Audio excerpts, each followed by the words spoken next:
दोस्तों आजकल क्या लोग ना बच्चों की इतनी अच्छी सुविधाएं, अच्छी शिक्षा दे करके उनको बहुत बड़ा आदमी बना करके विदेशों में भेजते हैं। वहाँ अच्छा पैसा कमा रहे हैं, रह रहे हैं। बाप माँ भी बहुत खुश हो रहे हैं कि हमारा लड़का विदेशों में अच्छा पैसा कमा रहा है। लेकिन अंततः गत्वा सर क्या प्रॉब्लम आती है, वो मैं एक छोटी सी प्रस्तुति बता रहा हूँ आपको।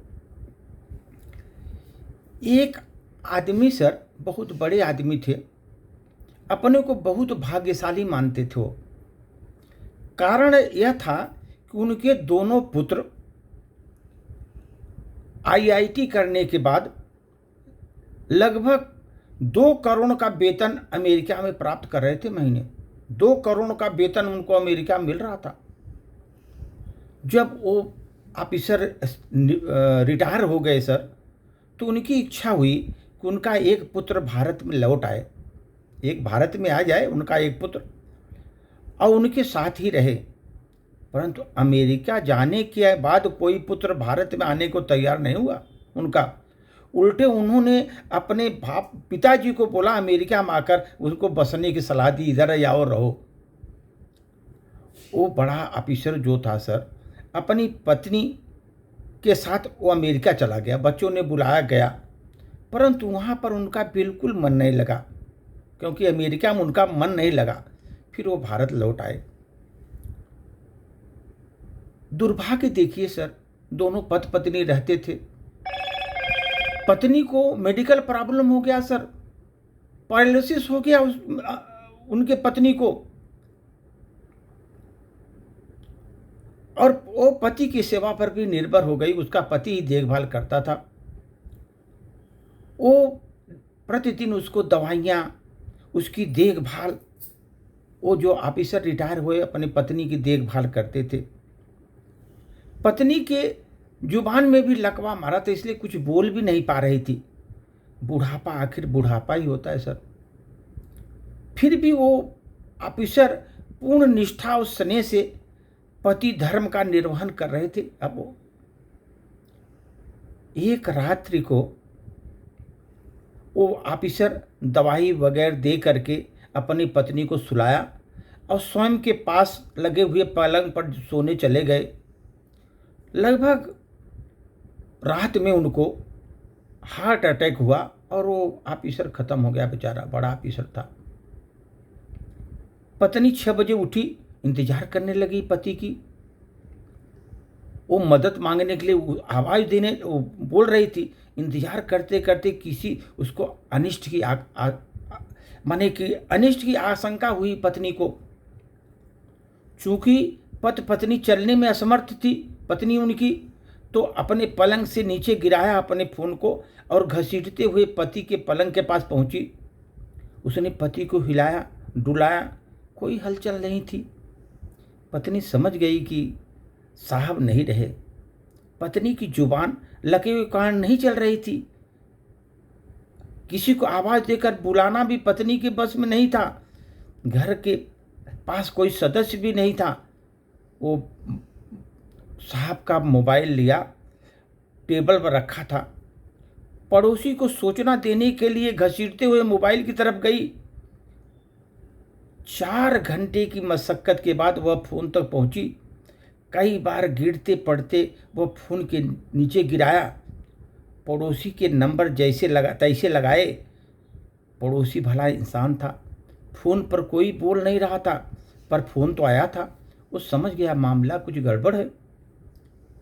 उसने आस पड़ोस के लोगों को सूचना दिया, इकट्ठा किया। दरवाज़ा तोड़कर सभी लोग घर में घुसे। देखा वो बड़ा ऑफिसर जो था बेचारा पलंग पर मर गया था। पत्नी जो थी उसकी, वो भी फ़ोन के पास मृत पड़ी थी। पहले ऑफिसर बेचारा खत्म हुआ, उसके बाद उसकी पत्नी। जनाजा दोनों का एक साथ निकला। पूरा मोहल्ला कंधा दे रहा था उनको, परंतु 2 कंधे नहीं थे जिनको माँ बाप की बहुत उम्मीद थी। दोनों बच्चे नहीं थे, क्योंकि जिसको माँ बाप की बहुत उम्मीद थी वो दोनों कंधे नहीं थे उस समय। पूरे मोहल्ले कंधे दिए, लेकिन वो 2 कंधों की जो जरूरत थी माँ बाप को समय पर नहीं मिला सर। नहीं मिला। शायद वे करोड़ों रुपए की कमाई का भार और अति महत्वाकांक्षा को देखते हुए दबे पड़े थे कि हम और इतने पैसे वाले हैं, इतने पैसे कमाई है, उसी में दबे थे। बाप को माँ को कोई कंधा देने के लिए आया नहीं, सभी कंधे दिए। ये दो वहाँ पर एब्सेंट थे, कोई नहीं था वहाँ पर बच्चे। सर आप देखो, लोग बगीचे लगाते हैं फल के लिए, बगीचे लगाते हैं फल के लिए। औलाद पालते हैं किसके लिए? बुढ़ापे के लिए। औलाद किस लिए पालते हैं? बुढ़ापे के लिए। और बाग लगाते हैं फल के लिए। कुछ ही औलाद अपना फर्ज निभा पाते हैं दोस्तों, कुछ ही औलाद ऐसे हैं जो फर्ज निभा पाते हैं। एक छोटी सी कविता, किसी कवि ने कहा, तुम मत शिक्षा दो इन बच्चों को, तुम मत शिक्षा दो इन बच्चों को चांद सितारे छूने की, तुम मत शिक्षा दो इन बच्चों को चांद सितारे छूने की। चांद सितारे छूने वाले छूमंतर हो जाएंगे, ये चांद सितारे छूने वाले छूमंतर हो जाएंगे। अगर देश को शिक्षा दे तुम इन्हें चरण छू लेने की, अगर इनको शिक्षा देनी है तो इन्हें तो चरण छू लेने की।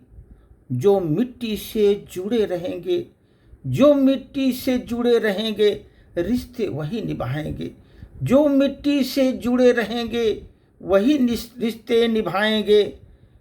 भगवान उन लोगों को सद्बुद्धि दे सर। पिता की अरमान को इतने बड़े बड़े थे, लेकिन उन्होंने चकाचौंध में, महत्वाकांक्षा में बच्चे नहीं आ पाए सर। लेकिन आदमी जो है ना, बच्चे किस लिए पैदा करता है? उनको पालता पोसता किस लिए है? ताकि बुढ़ापे में उनकी लाठी की सहारी बने, सहारा के लिए बुढ़ापे में सहारा बने। अगर बच्चे आपके सहारा नहीं बनते तो बच्चों से पालने से क्या फ़ायदा सर? वो दूर में रहेंगे, नज़दीक रहेंगे, क्या फ़र्क पड़ता है? आप अकेले जा रहिए, एंजॉय करिए। इसलिए सर आजकल जो है ना, आजकल लोग कहते हैं हमको बच्चा नहीं चाहिए या एक ही चाहिए जो कम से कम हमारा बुढ़ापे का सहारा बन सके, एक ही पैदा करते हैं सर। इसीलिए सर कभी भी महत्वाकांक्षा में बच्चों को आप बर्बाद होने मत दो, उससे आपकी बुढ़ापा खत्म हो जाएगा। और फल, जैसे आप बगीचा लगाते हैं ना, पेड़ लगाते हैं, फल के लिए फल भी नहीं मिलेगा, और बुढ़ापे में आपको जो है ना कोई आपको सहारा भी नहीं मिलेगा। इसलिए ध्यान से वो देखने की ज़रूरत है सर। ये सभी लोगों की एक शिक्षा है सर, जो बहुत बड़े बड़े ख्वाब देखते हैं, पिता माता पिता ख्वाब देख के करते हैं, अंततः परिणाम यही होता है सर। धन्यवाद।